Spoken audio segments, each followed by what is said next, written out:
ಈಗ ಒಂದು breaking news ಬರ್ತಾ ಇದೆ. ಬಿಎಸ್ವೈ ಇನ್ನು ದೆಹಲಿಯಲ್ಲಿ ಬೀಡು ಬಿಟ್ಟಿರೋದು ಯಾಕೆ? ಕೈ ಅತೃಪ್ತ ಶಾಸಕರು ಬಿಎಸ್ವೈ ಸಂಪರ್ಕದಲ್ಲಿದ್ದಾರಾ? ರಾತ್ರಿಗೆ ಬೆಂಗಳೂರಿಗೆ ವಾಪಸ್ ಆಗಬೇಕಾಗಿತ್ತು ಬಿಎಸ್ವೈ. ನಿನ್ನೆಯೇ ಕೇಂದ್ರ ಸಚಿವರನ್ನ ಬಿಎಸ್ವೈ ಭೇಟಿ ಮಾಡಿದ್ರು. ಕೇಂದ್ರ ಸಚಿವರ ಭೇಟಿ ಬಳಿಕವೂ ಕೂಡ ಬೆಂಗಳೂರಿಗೆ ಬಿಎಸ್ವೈ ವಾಪಸ್ ಆಗಿಲ್ಲ.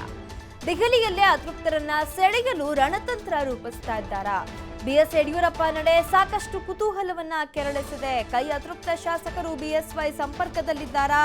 ಯಾಕಂತಂದ್ರೆ ಈಗ ಸದ್ಯ ನಡೀತಾ ಇರುವಂತಹ ಬೆಳವಣಿಗೆಗಳನ್ನ ಗಮನಿಸ್ತಾ ಹೋದ್ರೆ, ಯಾಕಂತಂದ್ರೆ ಸಚಿವಾಕಾಂಕ್ಷಿಗಳು ಏನಿದ್ರು ಸಚಿವ ಸ್ಥಾನ ಸಿಗದೆ ಬೇಸತ್ತಿದ್ದಂಥವರು ಕೂಡ ಒಂದ್ ಕಡೆ ಸೈಲೆಂಟ್ ಆಗ್ಬಿಟ್ಟಿದ್ದಾರೆ. ಯಾವುದೇ ರೀತಿಯಾದಂತಹ ಅಸಮಾಧಾನವನ್ನು ವ್ಯಕ್ತಪಡಿಸ್ತಾ ಇಲ್ಲ.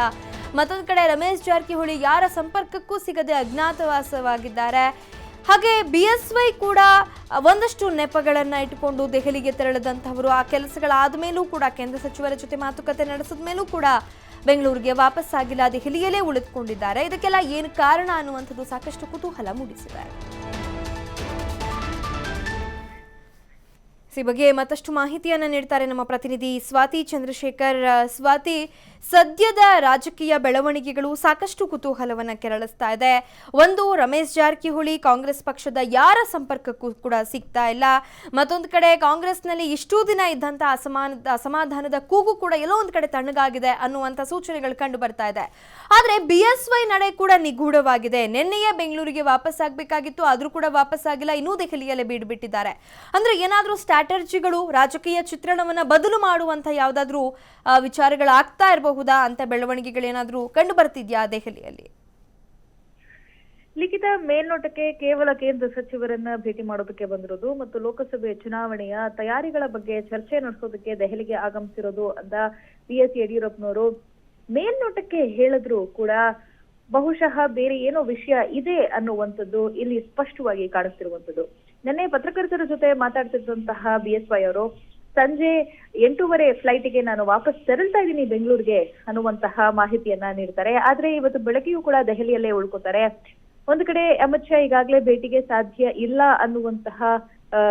ಅನ್ನೋದನ್ನು ಕೂಡ ಸ್ಪಷ್ಟಪಡಿಸಿದ್ದಾರೆ. ಬೇರೆ ರಾಜ್ಯಗಳ ಸಂಸದರ ಜೊತೆ ಮೀಟಿಂಗ್ ನಲ್ಲಿ ಮತ್ತು ಲೋಕಸಭೆ ಚುನಾವಣೆಯ ತಯಾರಿಯಲ್ಲಿ ಬ್ಯುಸಿ ಇರುವಂತಹ ಅಮಿತ್ ಶಾ ಬಿಎಸ್ವೈ ಅವರಿಗೆ ಸಮಯ ನೀಡಿಲ್ಲ ಅನ್ನೋದು ತುಂಬಾ ಸ್ಪಷ್ಟ. ಸೊ ಹಾಗಾಗಿ ಇದರ ಜೊತೆಗೆ ರಾಜ್ಯದ ಒಂದಿಷ್ಟು ಸಮಸ್ಯೆಯನ್ನ ಕೇಂದ್ರ ಸರ್ಕಾರ ಮತ್ತು ಕೇಂದ್ರದ ಸಚಿವರ ಮುಂದೆ ಇಡೋದಕ್ಕೆ ತಗೊಂಡು ಬಂದಂತಹ ಬಿಎಸ್ ಯಡಿಯೂರಪ್ಪ ಮತ್ತು ರಾಘವೇಂದ್ರ ಅವರು ಪಿಯೂಷ್ ಗೋಯಲ್ ಮತ್ತು ಅರುಣ್ ಜೇಟ್ಲಿ ಇಬ್ಬರು ಸಚಿವರನ್ನು ಕೂಡ ಭೇಟಿ ಮಾಡಿ ಒಂದಷ್ಟು ರಾಜ್ಯದ ಸಮಸ್ಯೆಗಳು ಮತ್ತೆ ಬಾಕಿ ಆಗಿರುವಂತಹ ಯೋಜನೆಗಳಿಗೆ ಬೇಕಾಗಿರುವಂತಹ ಫಂಡ್ಗಳನ್ನ ಈಗಾಗಲೇ ಕೇಳಿ ನಿನ್ನೆಯೇ ಭೇಟಿಯನ್ನು ಕೂಡ ಮಾಡಿ ಮುಗಿಸಿದ್ದಾರೆ.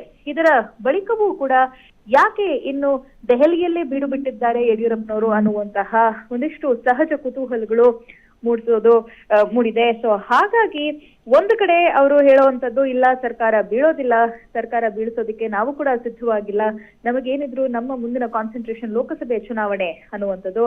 ಆದ್ರೆ ಅದರ ಜೊತೆಗೇನೆ ಅವರ ನಾಯಕರು ಕೂಡ ಒಂದು ರೀತಿಯಲ್ಲಿ ಬೆಂಗಳೂರಿನಲ್ಲಿ ಮತ್ತೊಂದು ಸರ್ಕಾರವನ್ನ ಬೀಳಿಸೋದಕ್ಕೆ ಪ್ರಯತ್ನ ಮಾಡ್ತಿರುವಂತದ್ದು ಮತ್ತು ಬಂಡಾಯ ಎದ್ದಿರುವಂತಹ ಒಂದಷ್ಟು ಶಾಸಕರು ಈಗಾಗಲೇ ಬಿಎಸ್ವೈ ಅವರ ಒಂದು ಸಂಪರ್ಕದಲ್ಲೂ ಕೂಡ ಇರುವಂತದ್ದು. ರಮೇಶ್ ಜಾರಕಿಹೊಳಿ ಮತ್ತೊಂದು ಕಡೆಯಿಂದ ಮುಂಬೈನಲ್ಲಿ ಆಪರೇಟ್ ಮಾಡ್ತಿದ್ದಾರೆ ಮತ್ತು ದೇವೇಂದ್ರ ಫಡ್ನವೀಸ್ ಕೂಡ ಬಿಜೆಪಿಯ ಕಡೆಯಿಂದ ಇದನ್ನ ಆಪರೇಟ್ ಮಾಡ್ತಿದ್ದಾರೆ ಅನ್ನುವಂಥದ್ದು. ಸೊ ಈ ಎಲ್ಲ ನಡೆಗಳು ಒಂದಷ್ಟು ಕುತೂಹಲವನ್ನ ಮೂಡಿಸಿದೆ ಲಿಖಿತ. ಓಕೆ, ಧನ್ಯವಾದ ಸ್ವಾತಿ ಮಾಹಿತಿಗಾಗಿ.